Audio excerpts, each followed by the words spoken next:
तर राहुल इंगोलेच्या समोर जो कोणी उभा आहे त्याची डिपॉझिट जप्त करून आम्ही जाऊ.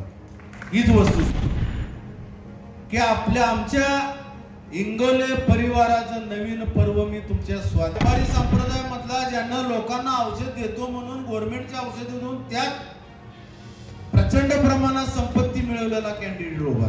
माझ्या बरोबर असणाऱ्याला असंख्य लोकांना माझ्या मित्र परिवाराला एक प्रश्न पडला की असं का नाही. 40-50 तोळ्याच्या अंगठ्या मला घातल्या होत्या लोकांनी. प्रत्येक पर्व हे वेगवेगळ्या पद्धतीनं झालंच पाहिजे. करताना डोकं शांत ठेवून आणि भविष्यामध्ये आपल्याला जर घडामोडी घडवायच्या असतील तर आपण शांततेत पुढे सरकलो. अशाच नवनवीन अपडेट्ससाठी डिजिटल कोल्हापूर चॅनेलला सबस्क्राईब करायला विसरू नका. छत्रपती शिवाजी महाराज की जय. भोले.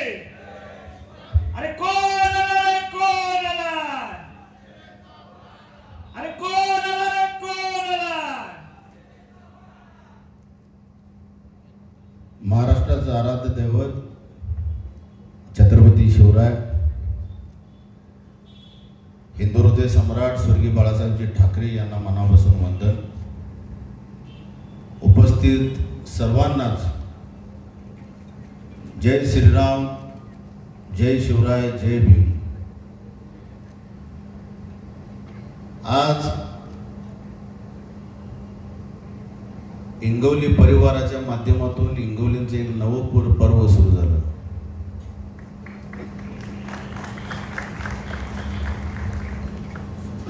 ज्याप्रमाणे आपण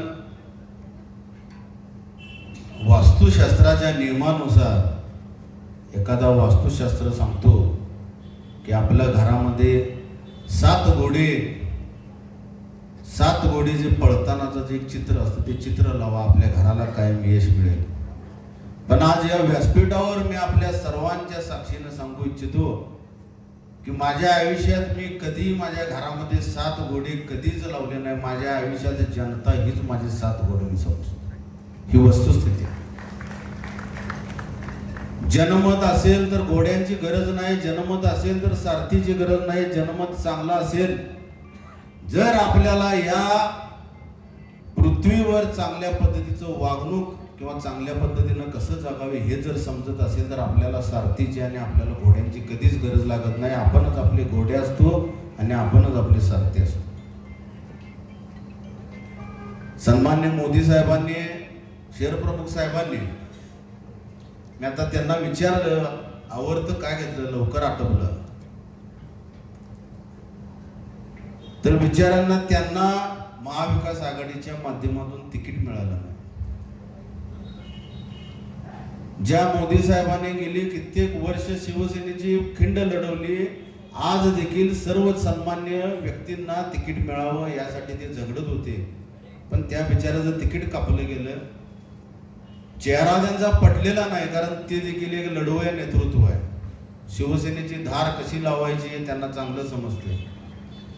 पण नाइलाज कधी ना कधीतरी कुठंतरी जर थांबण्याची वेळ आली तर आपण चांगल्यासाठी थांबलो म्हणायचं आणि पुढे जायचं. पण आपला यशस्वी रथ हा चांगल्या पद्धतीनं पुढे न्यायचा.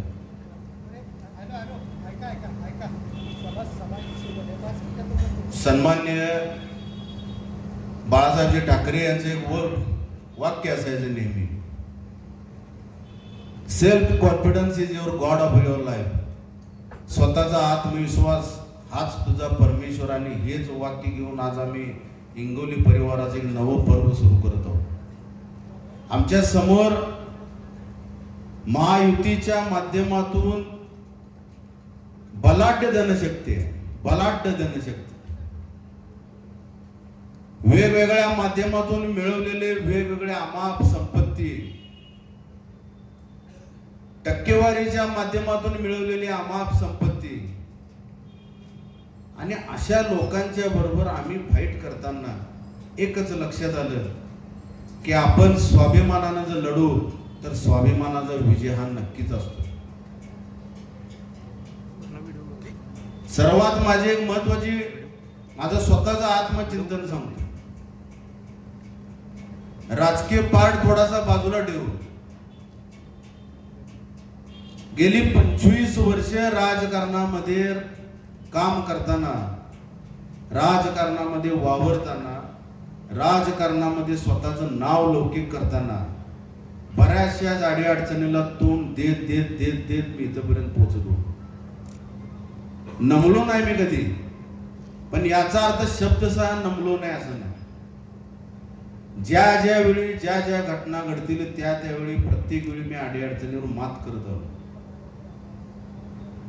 आज गेली 20 वर्ष झाली राजकारणामध्ये काम करताना माझे सर्व सहकारी मित्र, त्यांच्या धर्मपत्नी असतील, त्यांचा परिवार असेल, कधीही मला कोणी टाकून का गेलं नाही की माझ्या आयुष्यात मी कधी माझ्या मित्रांच्या बरोबर त्यांच्या परिवारामध्ये मी त्यांच्या घरचाच या नात्यानं वागत आलो आणि त्यामुळे आजची गर्दी आपल्याला नसते. हीच वस्तुस्थिती आहे आणि ही सत्यता आहे. पण एकंदरीत अचानक या भारत देशामध्ये नव्हेच या जगामध्ये कधीही कोणीही नेतृत्व करणारा असेल तर तो नेतृत्व करणारी व्यक्ती कधीही कोणाचं सिंहासन कधीच कोणाला देत नसतो.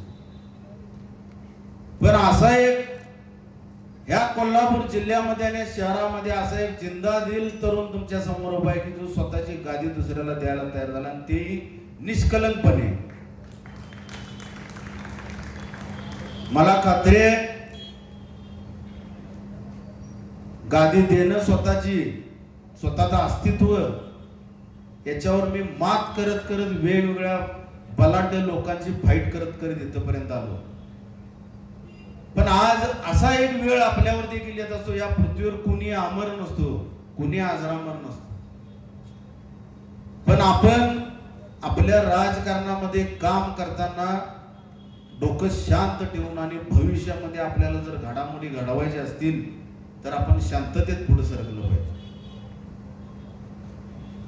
शांततेत नुसतं सरकताना एक वाक्य लक्षात आलं की आज जर इंगोली परिवाराला जर जिवंत ठेवायचं असेल, इंगोली परिवार जर उज्ज्वल परिस्थितीत आपल्याला हवा असेल तर आपण चांगल्या पद्धतीनं पुढे सरकू. आता सन्मान्य मोदी साहेब मला व्यासपीठावर म्हटले तुमच्या मुलगीचं वय किती? मी म्हटलं 20 असेल, कदाचित 21 असेल. अहो तिला 18 पूर्ण आहे म्हणजे ती पण निवडणूक लढवू शकत होती की. पण असं नसतं म्हणलं मोदी साहेब. ठराविक घडामोडी ह्या वेगवेगळ्या माध्यमातून घडवायच्या. आपल्याला आयुष्य अजून भरपूर आहे, भविष्यामध्ये आपण काहीही करू शकतो.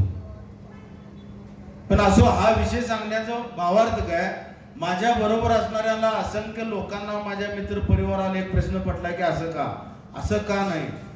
प्रत्येक पर्व हे वेगवेगळ्या पद्धतीनं झालंच पाहिजे. आणि जर समोरचा जर भल्लाल देव असेल तर बाहुबली या नात्यानं मी या राजकारणात उतरलो पाहिजे. हीच वस्तुस्थिती आहे. पात्रताच नसेल जर भल्लाल देवांची, बाहुबली सिनेमातलं सांगतो, तर मी एकटा पास यांना. माझ्या प्रभागामध्ये आज तुम्ही कुठेही फिरला, कुठेही गेला तरी प्रत्येक व्यक्ती सांगेल की रवी इंगोले या व्यक्तीचं काम काय. 24 तास उपलब्ध असतो की खोटं बोलतो? 24 तास उपलब्ध असतो. ज्या परिवारातली मुलगी मी करून आणली, वस्तुस्थिती अशी की ते राजकीय बलाढ्य घर, एकमेकाच्या घरामध्ये मुलगी देताना फार विचार विनिमय केले जातं. काँग्रेसच्या माध्यमातून नांदणारा ते घर शेतकरी कामगार पक्षामध्ये पाठवायची होती मुलगी, पण तरी त्यांनी दिलं, त्यांनी आत्मसात केलं. सन्मान्य माझे जे सासरे आहेत, दिवंगत सासरे, ते देखील म्हणाले की जर एका चांगल्या पुरुषाबरोबर जर माझ्या मुलीचं लग्न होत असेल आणि जर राजघराणं जर चांगला असेल, राजकीय घराणं जर चांगला असेल तर भले पैसे कमी असतील पण माझी मुलगी मी ह्याच घरात येणार. तो इंगोली परिवाराचा इतिहास आहे. सगळ्यात महत्वाची गोष्ट, विनोद स्वरूप धरा किंवा सत्य परिस्थितीत तुम्ही आत्मचिंतन करा. माझं लग्न झाल्यानंतर मला म्हणजे त्या सांगोला परिसरामध्ये, सोलापूर परिसरामध्ये एक अशी परिस्थिती आहे की ज्यावेळी तिकडचा म्हणजे लग्न झाल्यानंतर जावई येतो त्याला आपल्या इकडे फक्त जेवायला घालणे, औक्षण करणे हा आपल्या कोल्हापूर जिल्ह्यामध्ये प्रकार आहे. किंवा जे काय XYZ कापड वगैरे आपण देतो, सोलापूर जिल्ह्यामध्ये ज्यावेळी माझं लग्न झाल्यानंतर मी गेलो तर कमीत कमी 40-50 तोळ्याच्या अंगठ्या मला घातल्या होत्या लोकांनी त्या काळात. म्हणजे सन 2004 सालची घटना मी सांगतो. हे का सांगतो मध्ये हे माहिती हवं जनतेला की इंगोले परिवाराचं नवं पर्व मी का म्हणतो याचं उदाहरण आहे. आमचं 18-20-12 महिने आमचं घरचं दारिद्र्य आणि एका उच्चभ्रू घरातले श्रीमंतीत नांदणारी मुलगी आपण करून घेतल्यानंतर निवडणूक पुन्हा एकदा लागली. अक्षरशः प्रामाणिकपणे सांगतो महालक्ष्मीची शपथ मी ते 40 तोळ्याच्या अंगठ्या विकल्या आणि पुन्हा निवडणूक लढवली. म्हणजे इतकी गंभीर परिस्थिती असताना त्या परिस्थितीवर मात करताना खिशामध्ये पैसे नसताना सासरवाडीतल्या लोकांनी दिलेल्या अंगठ्या विकणं आणि त्याच्यावर परत इलेक्शन लढवणं आणि पुन्हा आपले पैसे खर्च करणं या सगळ्या गोष्टी माझ्या पूर्णपणे माझ्या कॉम्प्युटरच्या डोक्यामध्ये मी ठेवलेल्या आहे. ह्याला म्हणायचं नवं पर्व. आजची आमची परिस्थिती देखील फार स्ट्रॉंग नाही इंगोले परिवाराची. फार आम्ही कोण मोठं नाही आहोत. जेमतेम सुखी दुसऱ्याला सुखी ठेवू, स्वतःच्या घरात चांगलं अन्न खाऊ, चांगलं लाईफ बघू इथपर्यंत आम्ही सुखी आहोत. पण समोरच्या लोकांच्या बरोबरची लढाई फार मोठी. ताकदवान माणसं समोर असली तर कर्तृत्ववान व्यासपीठ हे आजचं आहे. ती किती ताकदवान असू देत पण धनाढ्य शक्ती असेल. आज वैचारिक परिपक्वतेने जर आपण विचार केला तर ह्या महायुतीचे कॅन्डिडेट इंगवल्यांच्या नवीन पर्वासमोर टिकतील का? आणि ह्या घोड्याला इंगवल्यांच्या घोड्यांना लगाम घालणं फार अवघड आहे. मी हे शब्द घमेंडीनं बोलत नाही. हे शब्द माझे स्वाभिमानाचे आहेत, अभिमानाचे आहेत. ही माझी राजकीय कारकीर्द आहे. माझ्या आयुष्यामध्ये मी घडामोडी घडताना कित्येक लोकांच्या हृदयामध्ये स्थान मिळेल अशा पद्धतीनं काम करतो. पण हे सत्य होईल का? 100% मला खात्री आहे. ह्या महाराष्ट्र राज्याच्या स्थानिक स्वराज्य निवडणुकीमध्ये जर ईव्हीएमचा वापर नसेल तर राहुल इंगोलेच्या समोर जो कोणी उभा राहील त्याची डिपॉझिट जप्त करून आम्ही जाऊ. हीच वस्तुस्थिती. ईव्हीएमच्या माध्यमातून असेल तर हे भाजप सरकार डोनाल्ड ट्रम्पनी जर या प्रभागात फॉर्म भरला तर डोनाल्ड ट्रम्पना पाडतील अशी परिस्थिती आहे. पण असं घडू देणार नाही. हाय व्होल्टेज प्रभाग आहे. हाय व्होल्टेज इथं पूर्णपणे हाय व्होल्टेज राहणार. या प्रभागामध्ये माझ्या बरोबर लढाई लढणारा जर सक्षम असेल तरच त्यांनी फॉर्म भरावा, नाहीतर फार अवघड आहे. वस्तुस्थिती बंधूंना असं सांगतो जी घडली तीच. रवी इंगोल्यांच्या माध्यमातून कोण उभारणार? त्यांची पत्नी उभारणार की त्यांचा भाऊ उभारणार? हे गुलदस्त्यात ठेवलं होतं शेवटच्या क्षणापर्यंत. याचं कारण काय की विरोधी पार्टीचं काय राजकारण सुरू आहे, विरोधी पार्टीला नेमकं काय हवं आहे हे पाहण्यासाठी. मला एक अभिमान वाटतो तुमच्या समोर सांगायला या गोष्टीचा की रवी इंगोले जी सीट उभा करेल त्याच्या बरोबर आम्ही लढणार नाही इतकी भीती या महायुतीच्या उमेदवारांनी घेतलेली. ही सत्य परिस्थिती. इतकी भीती घेतलेली. लढायचं कसं यांच्या बरोबर? रवी इंगोले आणि राहुल इंगोले, तेजस्विनी इंगोले यांना बदनाम का कसं करणार? ते आम्ही काय वाईट केलं म्हणून आमचं बदनाम करणार? ह्या समाजामध्ये आम्ही असं कोणाचं वाईट केलं म्हणून आमची बदनामी होणार? या समाजामध्ये आमचं असं काही वाईट धंदे आहेत म्हणून आमची बदनामी होणार? तर काही करू शकत नाहीत. विरोधी पार्टीच्या माध्यमातून कोणतरी एक व्यापारी वर्गातील ज्याचा मेडिकलचा धंदा असा कोणतरी कॅन्डिडेट आता ते देतात. भले ते 2 वेळा नगरसेवक झाले असेल पण 4 वेळच्या नगरसेवकची परंपरा इंगोली घराण्याची.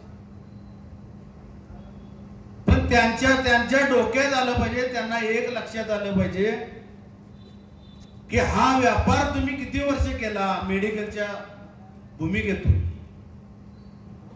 जे औषध गव्हर्नमेंटच्या माध्यमातून गोरगरीब जनतेला 30%, 20% सूट देऊन 40% सूट देऊन दिलं जातं तेच औषध हे महाशय विकतात आणि त्याच्याकडे त्याबद्दल माझ्याकडे प्रूफ आहेत. मी माझ्या निवेदनामध्ये अगदी जाहीरपणे सांगणार आहे की ही व्यक्ती कोण, तुम्ही ओळखला असाल, हा कॅन्डिडेट कोण असेल, राष्ट्रवादी काँग्रेस.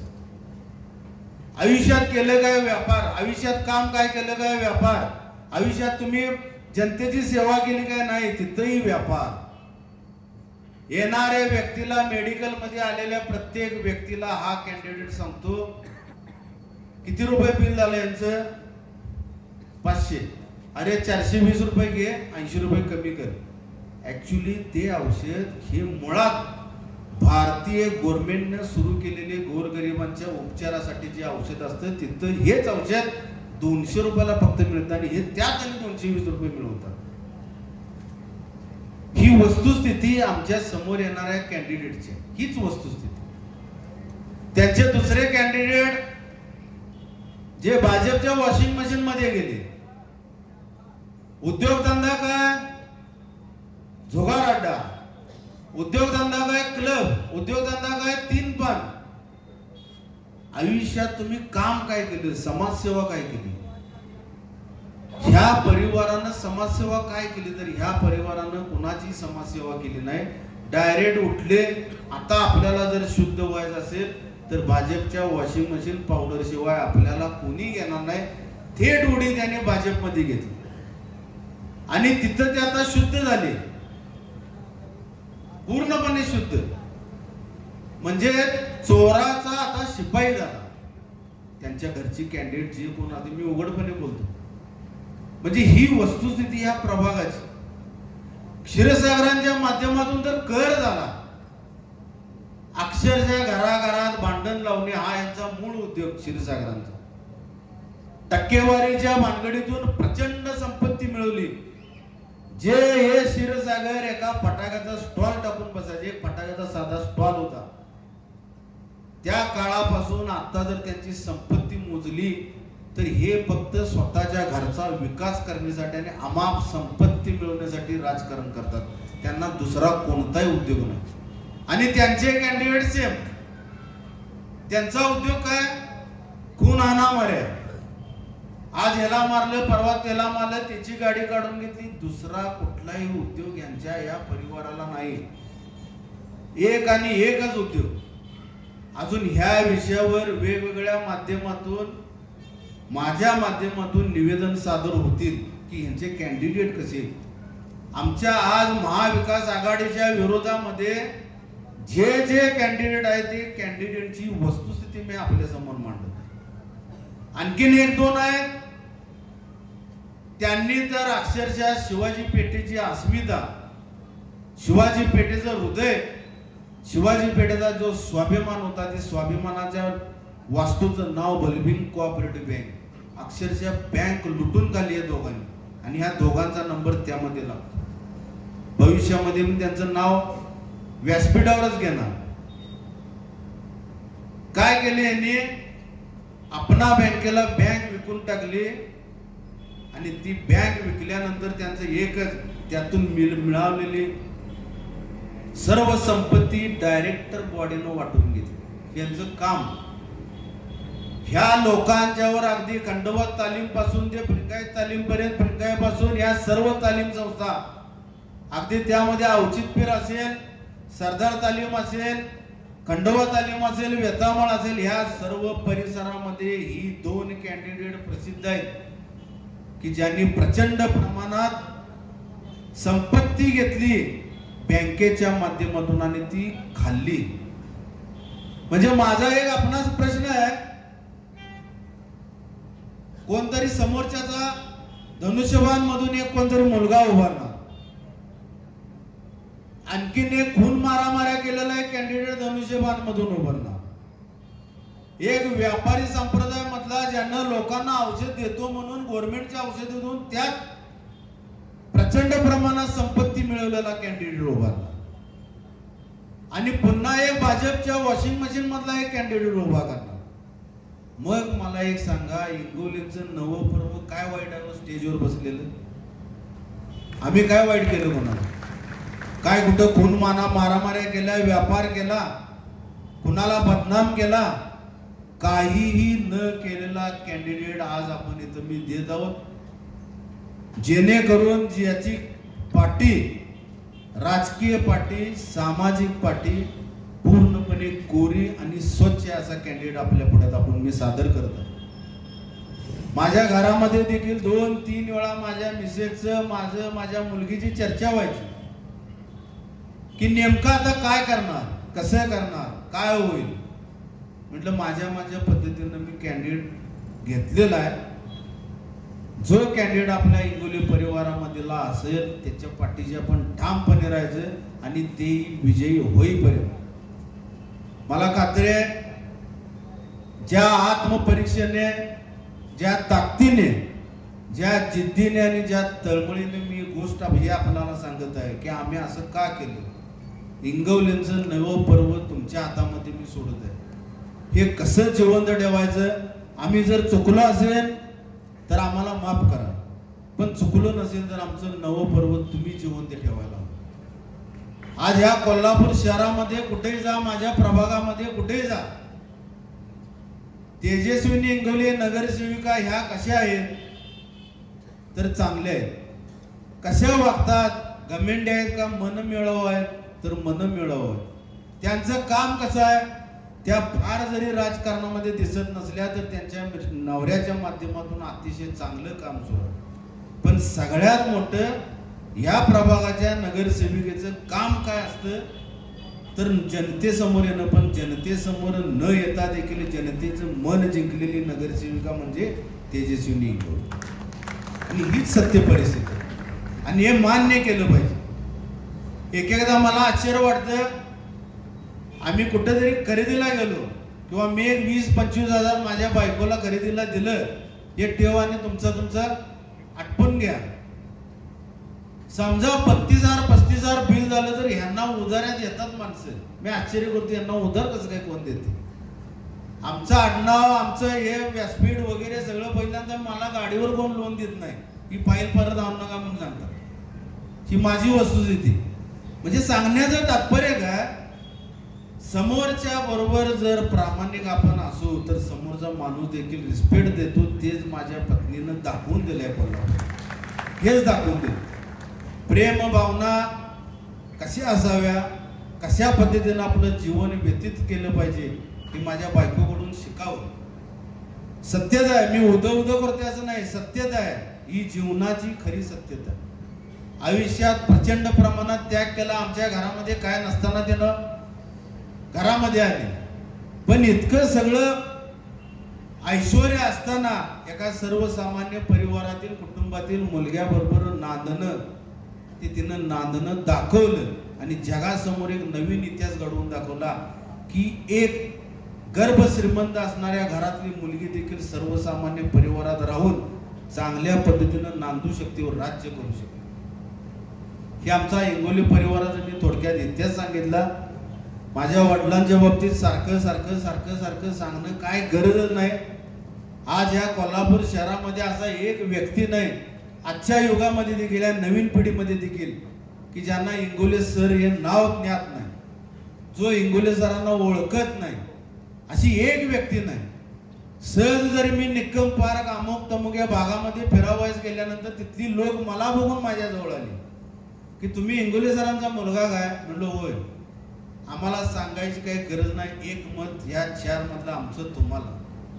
असं प्रत्येक वॉर्डामध्ये घडलं. 4 वॉर्डामध्ये 4 ठिकाणी घडलं आणि प्रत्येक ठिकाणी आम्हाला एकच शब्द जनतेच्या माध्यमातून मिळाले की आमचा जे काय आमच्या परिवारातलं मतदान असेल ते एक मत आम्ही तुम्ही सांगशीला त्या सीटला द्या.